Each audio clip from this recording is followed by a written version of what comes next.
hari ini saya datang ke Alor dan jadwalnya sudah diatur. Kita akan banyak menyerap aspirasi dan juga konsolidasi relawan dan terutama partai-partai pengusung.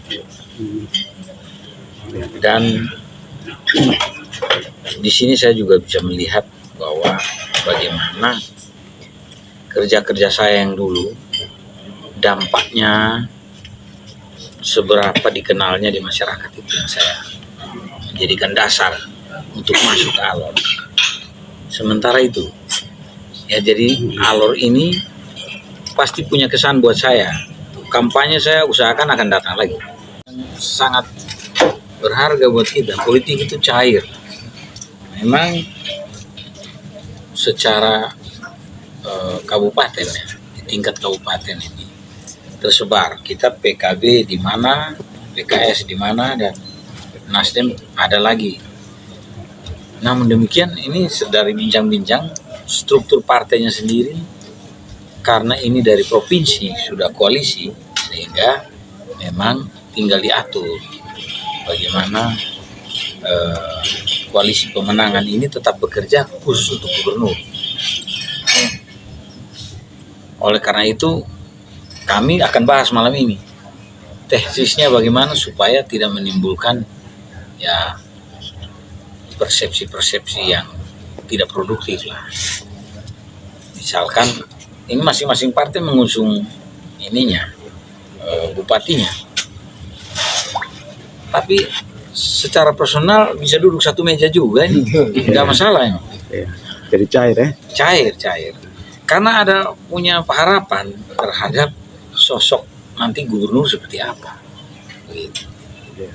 Jadi istilahnya bupati boleh berhamburan, gubernurnya siaga. Oh, siaga. Ya, itu.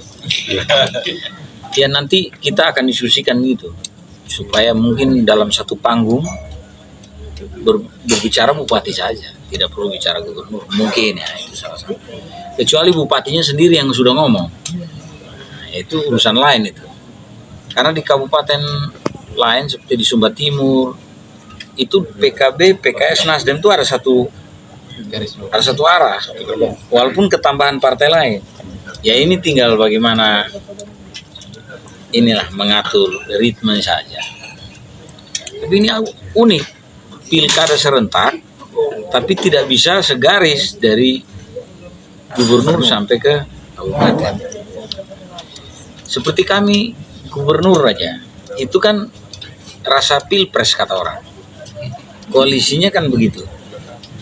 Tapi itu kebetulan. Harapan saya pemilu di sini, pilkada di sini tetap berlangsung dengan damai. Makanya kita lagi berpikir supaya tidak memperbesar gesekan. Ya. Sehingga nanti masing-masing partai ini akan berkoalisi di tingkat relawan. Artinya strukturnya akan memanfaatkan luar partai. Dan ini sudah berjalan, mulai dari penyambutan sampai ke bagaimana kita kegiatan malam ini. Setelah ini kami akan rapat dan mengatur cara-cara teknis tadi supaya menghindari persepsi bahwa gara-gara gubernur ini para bupati jadi kontraproduktif lah ya. Mungkin itu. Dari perspektif Alor ya, kalau NTT ke depan dalam visi misi kami ingin NTT maju dan mandiri, adil, sejahtera, berkelanjutan. Jadi kita akan mengevaluasi bagaimana pembangunan yang kemarin. 100 hari pertama kita evaluasi dulu. Jadi tagline saya dengan Pak Andregaru ini siaga. Apa-apa siaga kami. Memang itu Simon Andregaru, tapi mengandung makna kesiagaan kami, kesiapan kami 24 jam untuk rakyat. Dan kami ada 9 bidang. Siaga untuk air, siaga air untuk Nusa Tenggara Timur itu pertama. Memang itu dari awal saya coba kembangkan di NTT, karena air ini akan berdampak pada hal-hal mendasar dalam urusan kesejahteraan dan kesehatan. Air bersih akan menyebabkan kesehatan ibu anak yang baik, ya. Dampak pada stunting juga akan terasa, itu pasti. Yang kedua, kita siaga kesehatan dan pendidikan. Itu program utama kami dalam bidang pendidikan. Yang menonjol itu bahwa sekolah-sekolah unggulan itu akan kita bangun, ya. Yang kedua, terkait pendidikan juga, mungkin ada beberapa universitas swasta yang perlu kita wacanakan, diskusikan, kita negerikan. Dalam setiap tahun anak-anak kita membawa uang dari daerah miskin kita ini ke Jawa. Jadi yang menikmati uang kos-kosan di Jawa itu orang Jawa. Di sana uang hidup kita juga beredar di sana. Tapi katanya kita nggak punya uang. Sebaiknya di sini beredarnya. Dengan cara kita siapkan sekolah-sekolah yang bagus. Kemudian ada siaga ekonomi.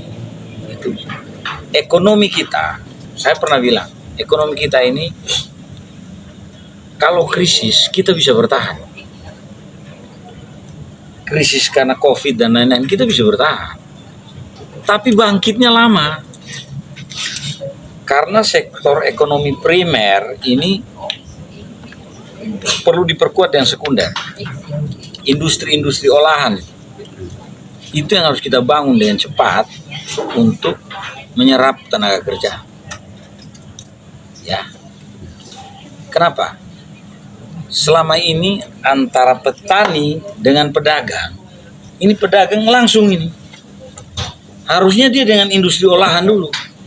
Jadi dia membuat suatu hilirisasi, tidak harus sampai langsung hilir, tapi di tengahnya ini loh yang penting.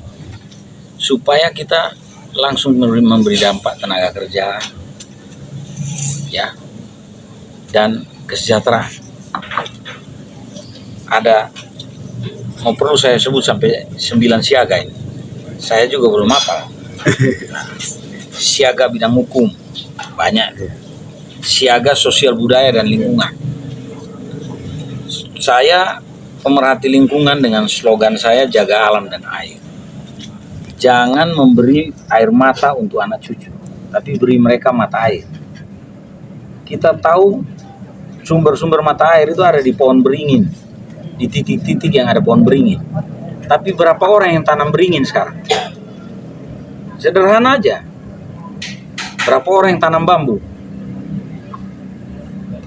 Siaga wilayah kita ya, teritorial kita. Harus kita kuasai dengan baik. Oleh karena itu saya berpikirnya kita mendorong ke depan, kita dan para bupati semua rame-rame menghadap presiden. Kita minta kepres untuk provinsi kepulauan. Pak Prabowo ini kan satu sekolah sama saya. Saya akademi militer, beliau juga. Kita perlu untuk melaporkan ke beliau.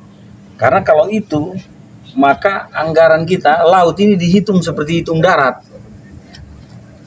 Luas laut itu. Jadi uang kita sudah saya prediksi 60 triliun per tahun. Banyak yang bisa kita kerjakan itu. Kalau kita dinyatakan sebagai provinsi kepulauan. Saya sengaja ngomong begini memang supaya jangan ada yang ikut ngomong. Nanti pas debat saya sudah ngomong memang. Ya, siaga infrastruktur, alor. Tadi saya di atas pesawat sudah lihat saya. Wah, ini ada yang hitam, ada yang putih. Putihnya banyak ini, berarti jalan tanah masih banyak. Makanya kita ketemu Land Cruiser yang panser itu. Nah, itu biaya tinggi.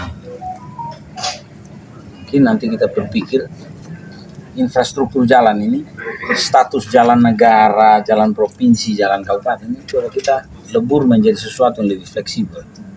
Jadi bisa intervensi anggaran saling silang ya. Ya, saya rasa saya banyak masukan tentang itu, tapi nanti kita pelajari tentang regulasi. Saya rasa ini bukan Alkitab jadi bisa dirubah itu. Yang tidak bisa dirubah itu yang tertulis di firman itu. Kita tinggal diskusi saja jadi. Kemudian siaga untuk keberlanjutan pembangunan. Jadi ada hal-hal yang sudah baik zaman kemarin, tinggal kita lanjutkan. Tapi dalam konteks siaga, jadi aspirasi itu 24 jam, pelayanan aktif. Contoh ini, ada orang yang ingin investasi di kita. Baru dengar dia mau investasi di sini saja, ya. Kita sudah siapkan izinnya. Jadi dia datang tinggal kerja. Coba kita pikirkan itu. Sehingga dia jangan pintu ke pintu uang habis di dalam. Uang habis di jalan. Amplop di pintu sini, amplop di pintu sini, amplop di pintu sini. Itu urusan pemerintah tuh. Biar dia datang dengan keyakinan dia langsung kerja. Relaksasi aturan. Itu contoh. Sehingga kita berpikir tentang investasi. Orang takut datang ke NTT. Sudah jauh di sana, belum mulai kerja dia sudah keluar uang, repot ya. Ya, itu relaksasi aturan. Itu contoh saja pelayanan aktif dalam birokrasi pun itu jadi titik berat kita. Saya pendatang baru. Saya baru saja, saya bilang tadi habis pasca itu baru saya mulai memutuskan untuk maju. Dan jangan lupa, semakin dibicarakan di media itu membantu supaya saya pun disebut-sebut. Iya kan? Kalau kemarin kita belum dapat partai semua, orang mau sebut kita pikir-pikir. Jadi memang semakin kuat lawan, semakin membantu lawan juga untuk terkenal. Itu satu. Ini posisi sekarang. Jadi berangkat ke warung kopi, berbicara tentang calon gubernur, kan pasti ada yang senang dengan A. Itu sama aja membuat B terkenal juga. C ikut terkenal. Tinggal bagaimana mereka menilai lagi. Kita ini seperti apa. Sepak terjangnya, track recordnya, kemampuannya, visi misinya. Jadi sekarang kita dalam posisi sama. Itu menurut saya ya, karena kita sudah daftar semua aja. Di mana-mana sudah tayang. Kalau kenal kita semua itu. Jadi saya tidak khawatir dengan survei. Survei itu digunakan untuk merebut hati partai, bukan merebut hati rakyat. Itu pelajaran politik buat saya yang baru itu. Jadi kemarin itu memang untuk partai itu. Nah, sekarang ini kalau saya lihat strateginya saya adalah bagaimana memperkuat konsolidasi partai dan relawan. Lebih bagus sedikit efektif. Saya kan cuma 3 partai. Sedikit efektif dan mudah diurus daripada rame-rame banyak yang kelupaan.